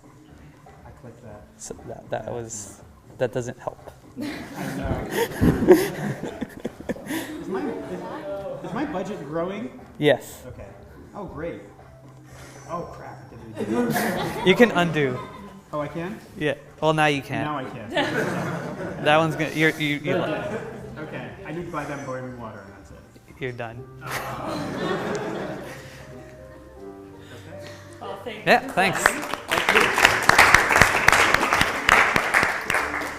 Yeah, so if you manage to survive longer, no offense, you get to up to 4 villages pop up, or 4 localities pops up, and then it gets really hard. Cool. So back to this. Cool. So first we're going to talk about what went right, both from like the creation of the game and working as a team sort of perspective. So firstly, I'll go over the iteration was a lot better on this project. In this class, we had a total of 4 projects. The first 3 only were each over, like the first one was 2 weeks, second one was 2 weeks, third one was 2 weeks, and then this one was 8 weeks. So this time we had a lot more time to sort of decide what we wanted to do, what we should try out, and get to sort of test each and every single one of the ideas that we had, rather than like just focusing on one idea and having to do it because you only had 2 weeks. The other thing is that after 3 projects, we finally figured out how to do design meetings really well. We got them down to that they were only like a half hour each, and when people showed up, they were really productive. And so everyone figured out what they wanted to do. They talked about the game. It got done, and people got out of there. It was very nice. Another thing we did right was simplifying. It was really hard to adjust scope. It was easier in the other games because you realize you only have 2 weeks. When you have 8 weeks, you think you can do a lot, and you really can't. You think you have a lot of time, but classes and applying to jobs and everything takes all of your time. And so you have to really learn to, okay, like I only have so much time for this class. I can only do so much on this game, so I'm going to adjust the scope. And it was really hard, even when the client, when Pablo told us, you should change what you're doing, we didn't want to. We thought, no, this is a great idea, this is how it should work. But then when the client tells you to do it, and all your play testers say your idea is bad, you need to just give in and change. And we ended up having really great results. With the simpler gameplay, it's a lot more fun. And the options, there are less options, but they're much more meaningful. As you could see, the player was sort of reading through each and every option, and it's because they each do something different. Before, we had a lot more options, but they were all sort of the same. You just kind of click them, and they do something, but they're all just about the same effect. With this, they all have different effects, so you sort of have to strategize. Do I want to spend more money for this effect, or can I just use this cheaper effect over and over again for the same result? So I'm going to talk a little bit about what changed from beginning to end. So the UI in the beginning looks much uglier, but that just came with like sort of refining that. I want to talk a lot about sort of the design changes that really changed. So in our first prototype of the game, you sort of click these buttons here on the right, and that would give you the actions. And whereas in the final version of the game, you click on the villages, and that gives you the actions. And this came from something that Pablo told us early on and really made a big difference, which is like people that are used to playing video games get this concept of click action, apply to object. But we realized both through playtesting and again Pablo telling us that when you don't have that sort of experience working in a lot of video games and just having that context in your head, that doesn't really make sense. It makes much more sense to the people that we're aiming this game for to click on the object and then choose an action. So like that inverting of the order of things actually makes a big difference in helping to understand the game and just making the whole thing smoother. On top of that, we sort of like really refined the information that we're showing when you look at the map. So right now, like in the original version, you look at the map and you sort of don't see straight away everything you need to see. You need to go to each of the villages individually to know what's going on. You sort of can only see where each village is, or where each locality is, and how much health it has. Whereas in the final version, we sort of give you everything you need to see, and it took a long time to figure out how we want to do this UI. Like, how do we show what prevention measures are in place? How do we show whether the infection is growing or decreasing? And how do we show which way the river is flowing? All of these questions were really important and really led into the final design. Secondly, about like options. At first we had lots of options, too many. People did not even want to figure out what each of them did. It was too much information thrown at once. And although we thought that having lots of options would lead to like meaningful, like, oh, well, you can make these advanced strategies, it really didn't, because people didn't even want to bother learning all that. Whereas in the final version, having fewer options made it much easier for, or like much less scary when you opened up the list of options, the actions that you have available to you as a player, and it was much more accessible while still making the strategies diverse. So now we're going to talk a little bit about what went wrong in the process of making the game. So working together is really hard because people are stepping over their toes. Oh, what do I do now? Oh, I can't touch that because you're touching that. Blah, like all these sort of problems arise. And so at first we really tried to avoid that. But then we realized working apart is even harder than that. Initially, like you'd think, well, you know, if we're each working on really sort of independent parts and we bring it all together in the end, that'll be happy. Everyone will be happy. We're not stepping on our toes. We can each work on our own time and that sort of thing. But that turns out not to work well because people do things differently. People follow, like even simple things like coding style and how you name your variables and all that sort of stuff makes a difference. And if you're not working together closely, if you're sort of working apart, bringing that together was a huge hassle at the end. Like we spent a lot of time just making sure everything, all the components that we had made as individuals worked together just to get the game running. So another thing that went wrong was the motivation for this project. At the very beginning, the team wasn't very passionate about the project to begin with, which is really hard. You know, it's really hard to work on something that you don't really love and want to do. And I thought, you know, maybe this will just get better. People will start to have ideas, they'll feel ownership of the project, and then they'll be more motivated to work on it. But that's not true. People, if they start off in a bad place, they're not going to get any better. You really have to focus on somehow helping people to either learn to love the project or learn to just be able to work on it. And this can be done through different ways. The easiest way is just to get people to realize, like, we have to do this, so you have to work on it. And I found it towards the end of the semester, it took me to figure this one out, but if you give people vague instructions, they will wait until the very last second. But if you make it crystal clear exactly what you want them to do and give them as detailed instructions you can, it's much more likely that it'll get done in like a timely manner. And also, we felt really restricted by the topic and their requirements, which was another just problem in motivation. And so crunch is something I was sort of alluding to, is that when you have vague instructions and you don't want to do something, you will put it off. I do it, I'm sure everyone else does it, that, you know, I don't want to do this, I don't understand what they want me to do, so I'm just going to wait until the last possible second when I have to do it or I'm going to fail. And that's when it gets done, which is what I think was a leading thing to our crunch. And so we had constant crunching. Every time we knew we had a play test, the night before, everyone was up working. And there was a huge crunch after Thanksgiving when it took until Thanksgiving and then everyone realized we don't have that much longer in the semester. We only have like a week and 3 days before this final presentation. So there was a lot of crunch there. And the work was low priority because of other classes, which is a really unique problem to doing a school project as opposed to doing a project in the real world where, you know, people still might have other things to do, but this is their job. Whereas when this is a class, you can't really fire someone from your class. So you want to talk about what we learned? So what we learned in terms of game design, at least for me and probably for everyone on the team, what was most surprising is that giving more choices and making a game more complicated does not make it more fun. Initially I thought, you know, more choices means more strategic diversity or whatever, and that'll make everything more exciting, and every time you play the game you can try something different.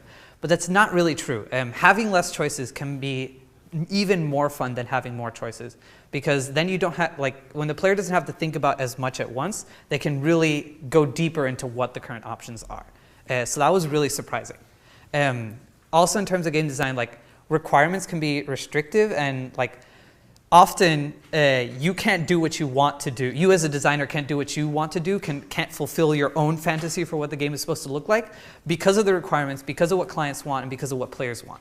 And you have to learn to sort of like deal with that. Like the designer is not always right. Just because I have an idea for what the game is supposed to look like, if I test on 10 people and all 10 people say I don't like it, I prefer it to be this way, then I'm wrong. I have to change that, and that's something that's hard to deal with, but it's something you have to learn to do. We learned a lot about cholera. Like, basically, as we said it in one of the first slides, washing hands is overpowered in real life. If you just watch, like, very simple things can prevent cholera, and that's something we wanted to get across in this game.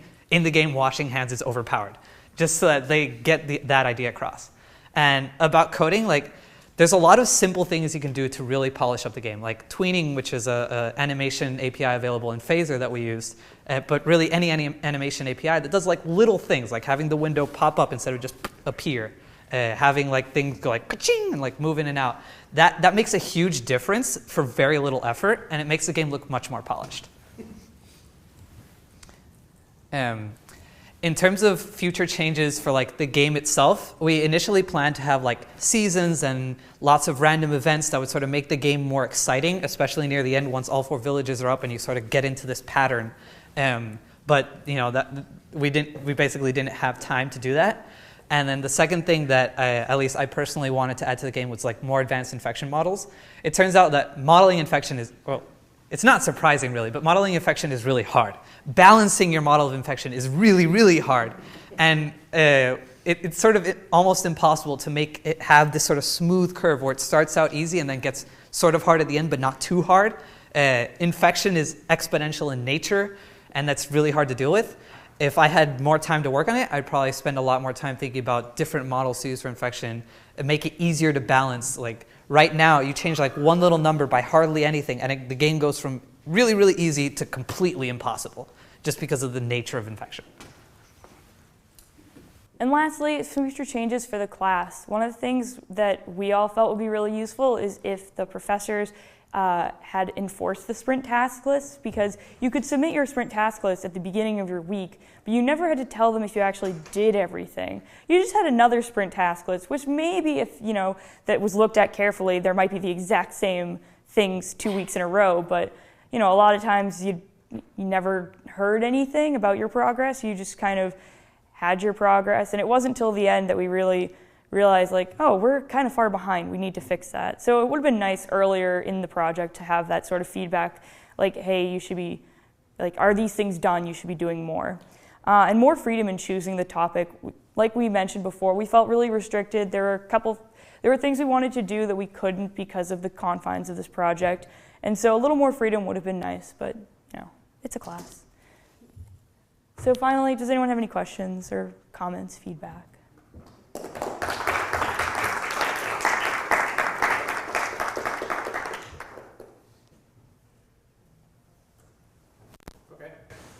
What would you do if you had, like, what would your team have done if they were able to choose a topic or have a little bit more freedom?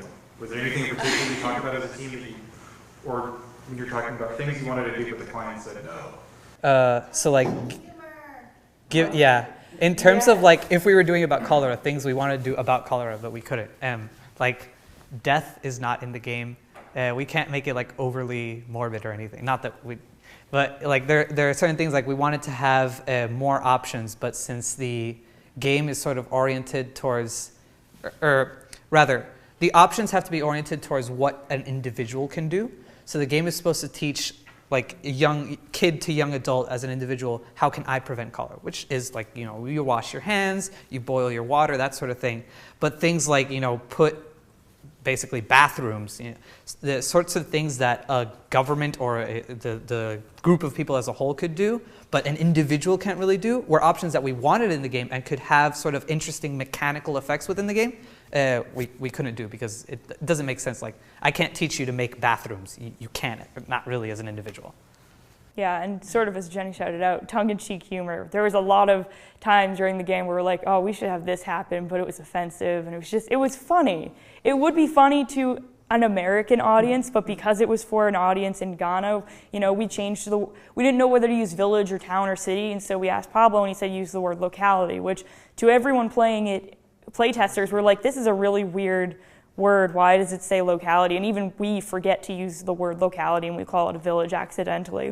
And so we'd want a little bit more freedom there and sort of make it maybe a more humorous game, but we were really afraid of being offensive. That was like one of the first things we talked about when we started making the game, is how do we make sure we don't offend anybody accidentally.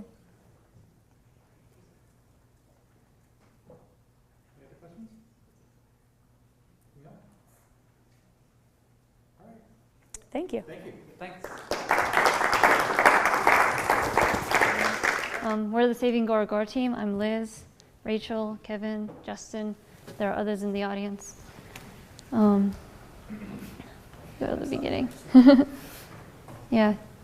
So to start us off, I'm going to talk about the goals that we had from the beginning. Our project is about cholera and cholera prevention, and our audience was Ghanaian children. So we had to find a way to connect Ghanaian children to this information about cholera prevention, positive behaviors, proactive things they can do in the community, while also having a fun game that they can relate to. What this ultimately meant is that we had to do a lot of research because we didn't have a direct connection with our audience, and we couldn't directly play test with children from Ghana ages 8 to 13. We had to make a lot of assumptions, which ended up being wrong after we talked to Pablo specifically about them. So we did some more research. We looked at Ghana cartoons targeted towards children in Ghana, and from those cartoons we looked at the color palettes, some behaviors within the cartoons specifically, and names and sort of character designs from the cartoons. And the Ghana research from documentaries and stuff also informed decisions that we used to change mini games, which we'll talk about later in the presentation. A quick overview of the narrative. You start the game, there's this monster hiding in a bush, you go to check him out. It turns out that he's being persecuted because everybody in Gora Gora is sick and they think he's the cause. And Sal's actually a cool guy. You're a bunny and your name is Kojo and you're a cool guy too. So you're asked to prove that he's innocent, and you take that up because you're an awesome person. The gameplay ends up being that you explore the town looking for ways to prove that Sal is innocent, and you do that by unlocking these mini games and getting clues from the mini games after you defeat the mini games. And after each mini game, you can go talk to the mayor, or you have the choice to because he has an office. And when you have all the clues, you finally convince the mayor that Sal is harmless, which is great. So our first mini game dealt with water filtration, and the concept behind it is that friends and neighbors are bringing containers of water to Kojo's mom, and they want to see whether the water is safe to drink or whether they have to purify it beforehand by boiling. So to that end, when we initially designed our game, it turned out to be a water filtration kind of factory in which bottles of water were going down a conveyor belt, and you were tasked to remove the bottles that were unpurified and that needed to be cleaned. So as you see on the left, that was our very first iteration. And I guess the issue with that, as Pablo brought up to us, was that it wasn't relatable to the kids that we were trying to target, because these kids likely won't ever see a facility that has these conveyor belts that does this kind of purification. So we had to go through several iterations to figure out a way to make the game a lot more relatable. And our final product is on the left, or on the right, sorry. And as you can see, it's outside one of the homes in the village. And your mom is just standing behind a pot of boiling water. And now you just have plain containers, bowls, buckets, tanks. And your goal is to kind of see where the water is coming from, how warm it is, and try to figure out whether you want to boil it or not.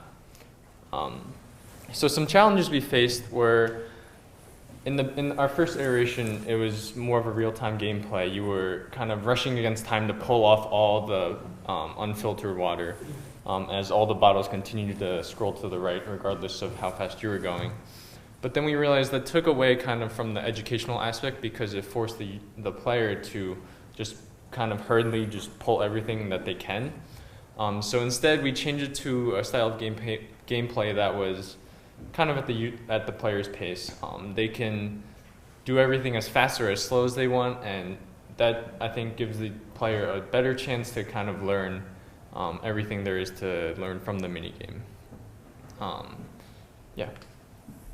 Cool. So the second mini game is a water collection game where you're asked to help your friend Korku find where to collect water from. And so with this development process, it was kind of similar to what Kevin was saying about making it, like have as high of a learning value as possible. And then another aspect of this game was making it fail safe. So obviously we thought there was one right answer that the player should take away from it, but we didn't want them to fail and then not win the game at the end if they were to not choose the right location. So one way we dealt with that was every time the player chose a wrong location, there'd be immediate feedback saying, oh, this isn't such a good place to collect water from because. And so as you can see, this example is if you were to collect water from the river, you don't know if there's excreta from upstream or if someone's peeing in the river right now. So then it'll ask you to try another place.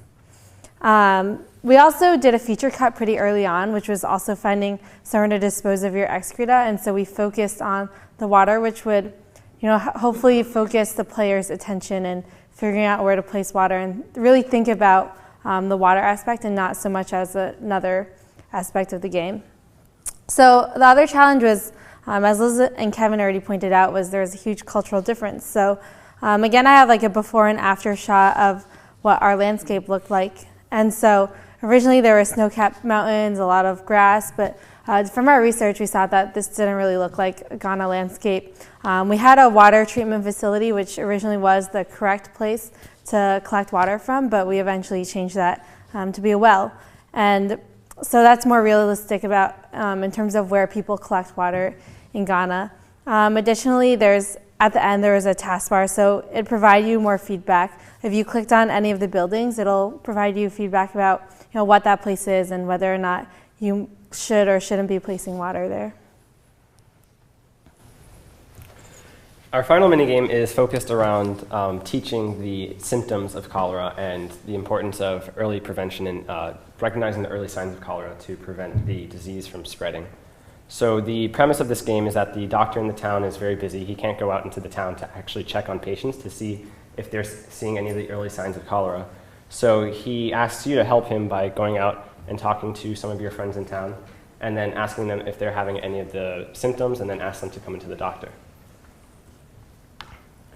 We initially started off by having this game be a game where you help the doctor in the doctor's office and he's diagnosing patients and you're sort of diagnosing the patients with him. And we realized that this would quickly turn into sort of a quiz type of game and it would really detract from the learning aspect. It'd essentially be the same as just reading the symptoms out of a pamphlet.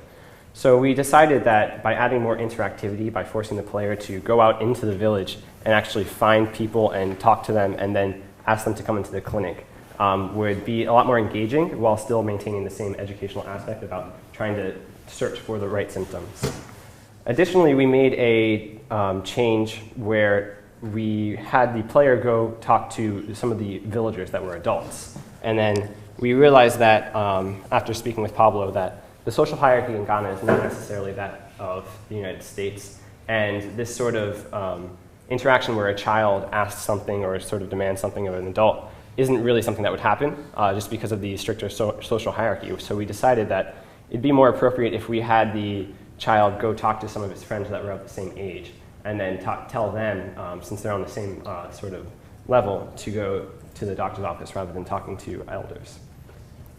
Some of the challenges that we saw were that this game is heavily dialogue-based. It's almost entirely interacting through our dialogue UI, and so we needed to do a lot of iteration on that in order to make sure that it was clear who was speaking and give the appropriate choices so that the player can make meaningful decisions while having these interactions with the villagers.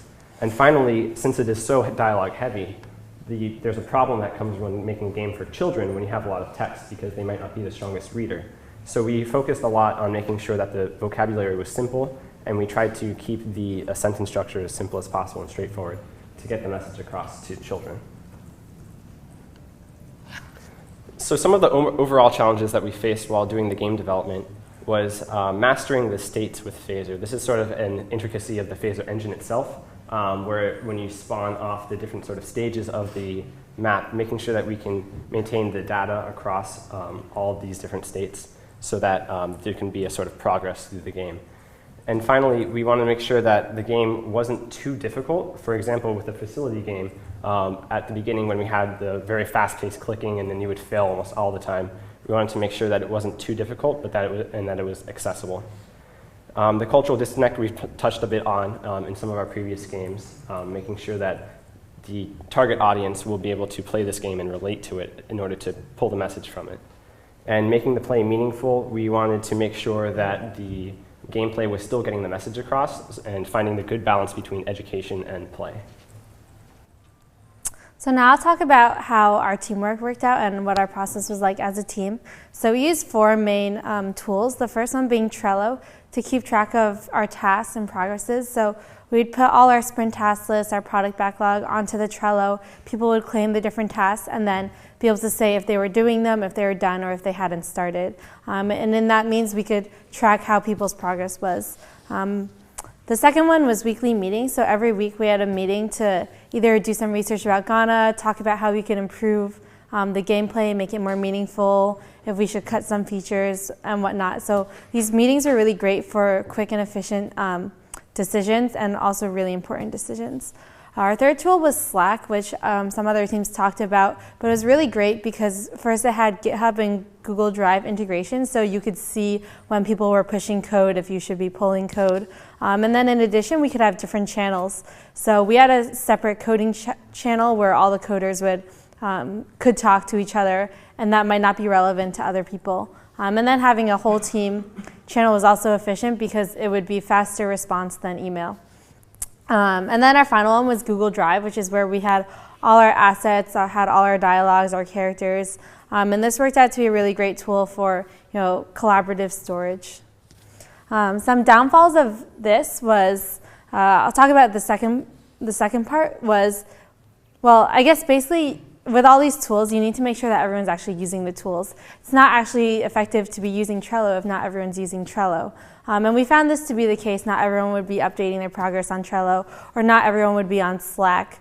But some mitigations we had to that is in like Slack, you can mention people's names and then it'll send them an email if they're not actually on Slack at that time.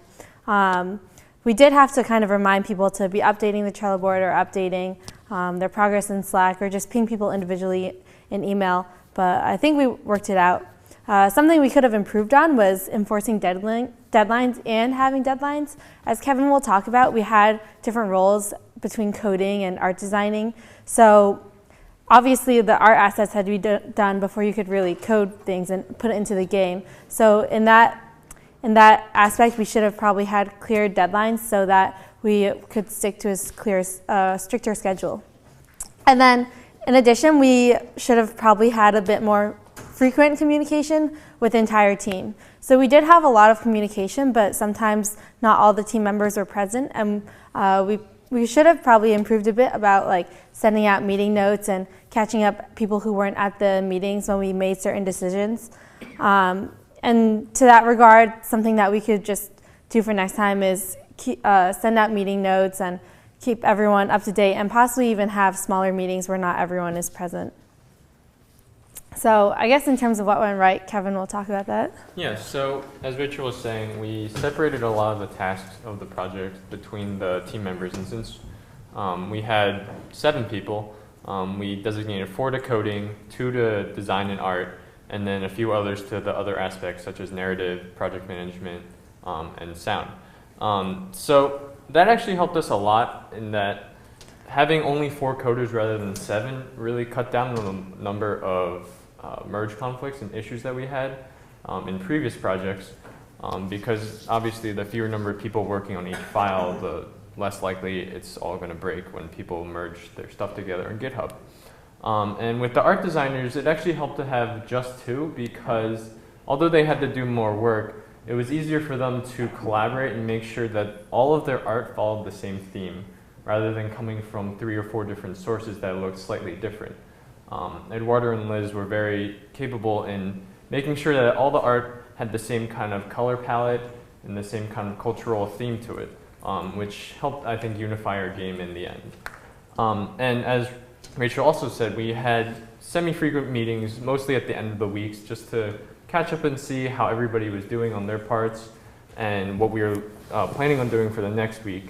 And it also served as a good time for us to really sit down and get some work done, whether it's drawing some new assets, coding a new mini game, and having most of the people there together at the same time allowed us to really bounce ideas off of each other when we were implementing this, which made things a lot more efficient.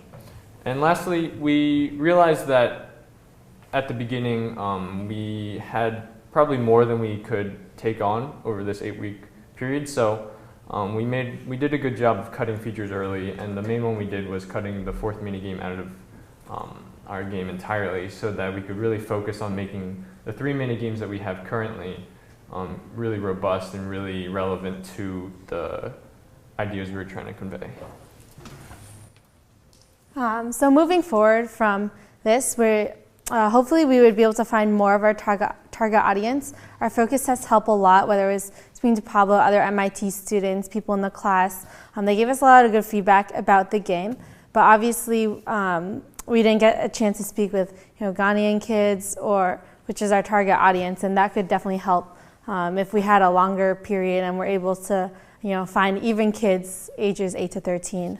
In terms of iteration, I think we could still focus a bit more on balancing difficulty. I think we mitigated that by doing things like what Justin said about changing the text dialogue and also providing a lot of help tutorials or instructions throughout the game. But that's something we could always think about so that even kids younger than our target audience could access the game. And then obviously just making sure the game is culturally relevant, thinking about word choices, thinking about assets, something we could always improve on. And then finally, to actually keep moving forward, we could implement another mini game, find out other things about cholera we really want to get across, and add other adventures to the game. But the game right now is pretty contained and gives three valuable lessons about cholera and 3 very concrete preventative actions that you can take and bring back to your village and your family. So I guess that's what we would think about if we were going to go forward. And now we'll move into our demo. So I guess if there's any questions first, we can take those, or else we'll be looking for a demo or... I have a question regarding how you use the structure of having many mini games inside of a big game. I wonder does that help splitting the tasks up among different members in the team and make the process better, or did that add more difficulty to finish all the contents and tie them together? Yeah, I think the modularity really helps. So the 3 of us took the lead on 1 mini game each, but then obviously there were components that crossed all the different mini games. So for example, our other coder worked a lot on the conversation and dialogue UI that shows up in all the mini games. And additionally, at the beginning, we did run into an issue where we thought, oh, really, the game is just 3 mini games. So we worked to come up with an idea to tie everything together, and that ended up being an inventory clue kind of thing. So you could go around town looking for clues that you needed to unlock the mini games. So for example, to play the water collection game, you need a bowl to collect the water. So you would go around town and find someone, maybe someone was wearing a bucket on their head, and you'd be able to collect that bucket from them and then play the game. So in that sense, we were able to come up with this idea that could tie together all the different mini games. Does that answer your question? Any other questions? Is it mother or cat? Yes, Bunny Kid's mother is a cat. Bunny Kid, okay, all right. Just clarifying that. So you cut minigame number 4. Yes. About when in the project did you do that, and about how much work did you actually put into that minigame before you decided not to complete it? That game did not make it past the paper prototype. After we did the paper prototype, we realized that that game and the Symptoms game were actually very similar. Okay. And so we integrated some of the storytelling aspects into the Doctor minigame that we pulled from the 4th minigame. Thank you.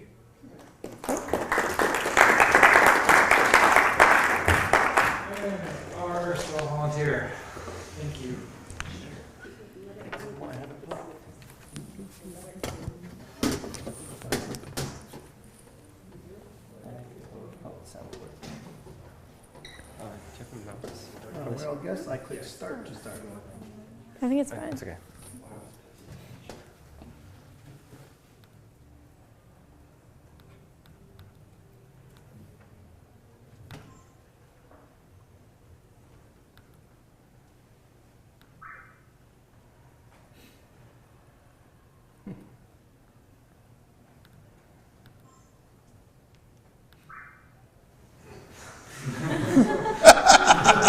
I sure helped. Sorry.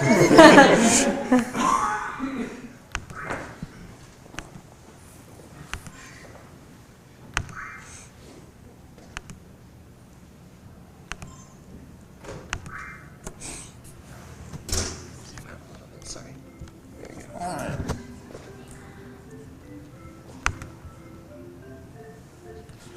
Okay. Well, from our previous discussion, I wonder if I can take his bucket. You have to run into him. Like, go closer. Yeah. Oh.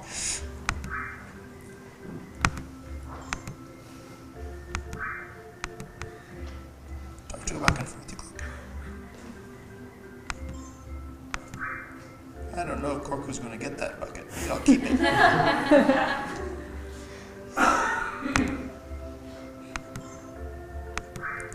Wow, I already have 2 quests.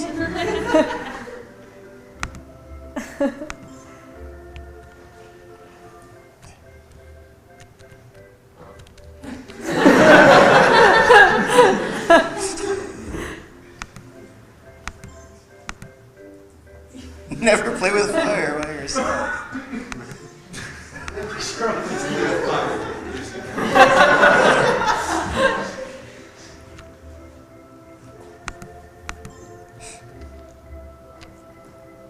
Whoa, that bucket turned into a cat. Ah, cool.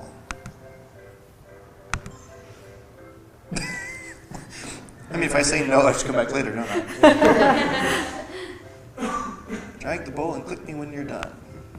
Alright. Well, I know where to go, but we'll do this anyway. There's no water at the house. I guess that makes sense. If there was water at the house, I wouldn't need the bucket. I do all the wrong things first. It looks like there are a lot of bacteria in the lake. I have really good eyes.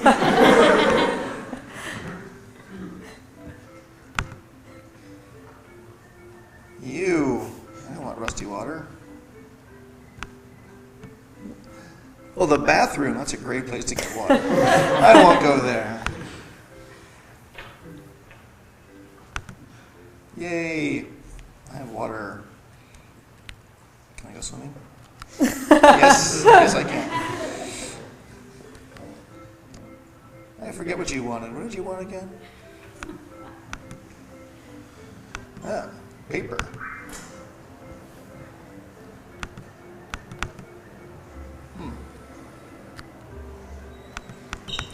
I know. No, I don't actually.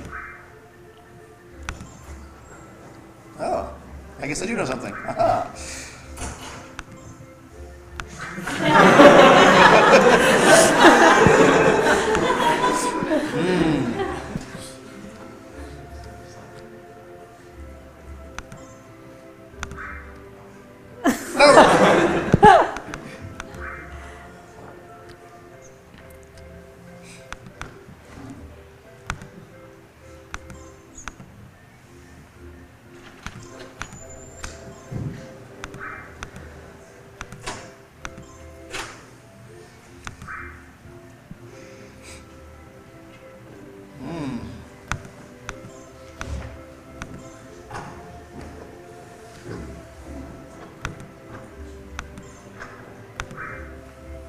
I need to go in the houses now, that's my guess.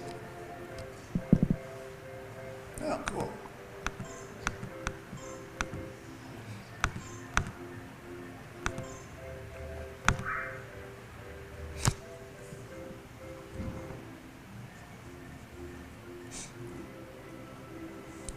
You? I better boil that. I want to start the game first. Oh, start the game. I'll do that first. Now I've got this sliding. Oh, that's interesting. Okay. Well, I like this water. This is great. Let's go with that. I just know that the well is good because I was just there. Ooh, that's not good. Right. Pump and clear. Well, rust was the problem before, so I claim that's good. Where am I getting this hot water from the pump? Oh. Cool. Discolored, discolored. Well, I'm going to be safe because I don't have to gather firewood.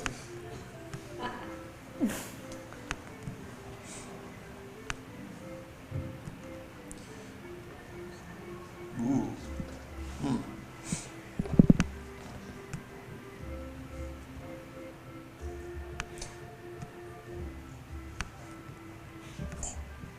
Uh-oh, I'm running out of firewood. Now I'm going to be in trouble here.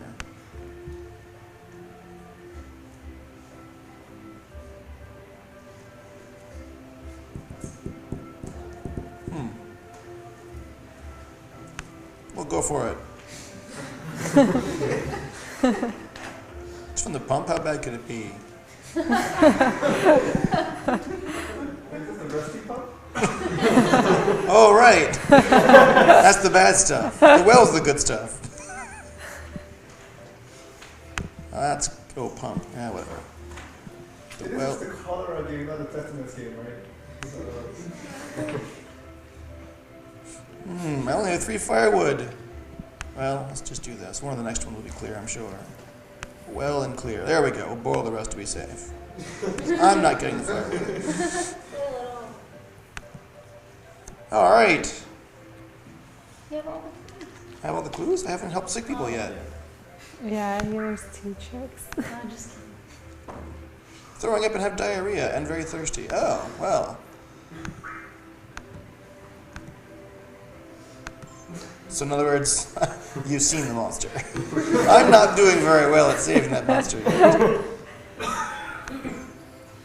You should go see the doctor because you have all those symptoms.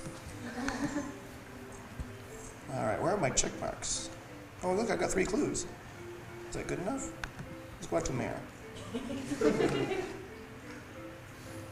I have more spaces for clues, so it must be good enough.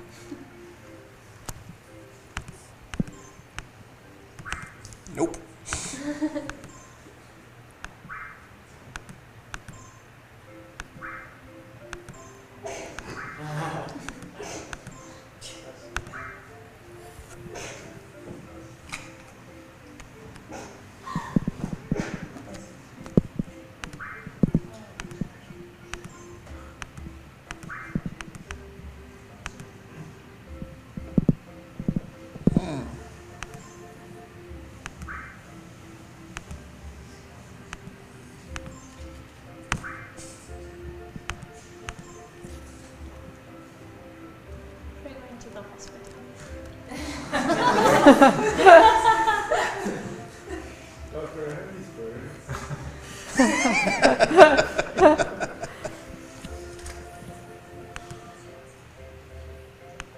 Yay!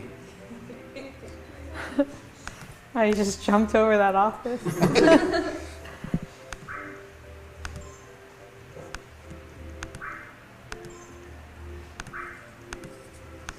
Actually, the repetition is not a bad thing, is it? For your demographic, that's good.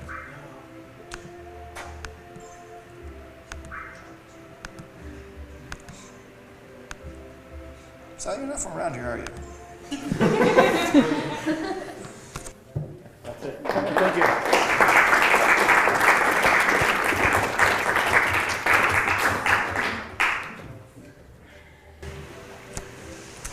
I think that's it. That's all we have. Are there any last questions? I actually do have one question about the music. Yeah. Because you have it on the credits. Did you, is this like a piece that the person wrote for you, or is this something that you downloaded from the website? We downloaded it on YouTube. Okay. You might just want to check their website to see exactly how they want to be credited, because maybe there's a title of the song that they want to list or something like that. But if you've already done that, that's great.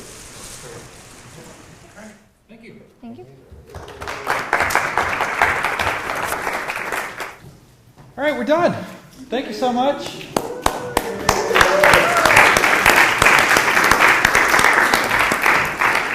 We really enjoy teaching this class every year. We really hope you got a good experience from it. I liked seeing a lot of the presentations, and I liked the changes that we saw from rehearsals to today. So there's a lot of really good information in there. Yeah, both in the games and in the presentations. Again, if you have any questions about future classes, we don't actually offer a game design degree at MIT, but we do have a concentration in comparative media studies.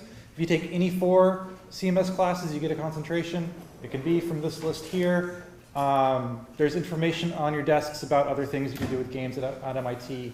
Of course, 6 students, if you're interested in doing UAPs, if you haven't thought about that, start thinking about that now. We could help with mentoring and advising on UAP projects and other kinds of research. And I'd like to give a thanks to the instructors, Philip, Sarah, and Drew, for all your help with running the class this year. So thanks again.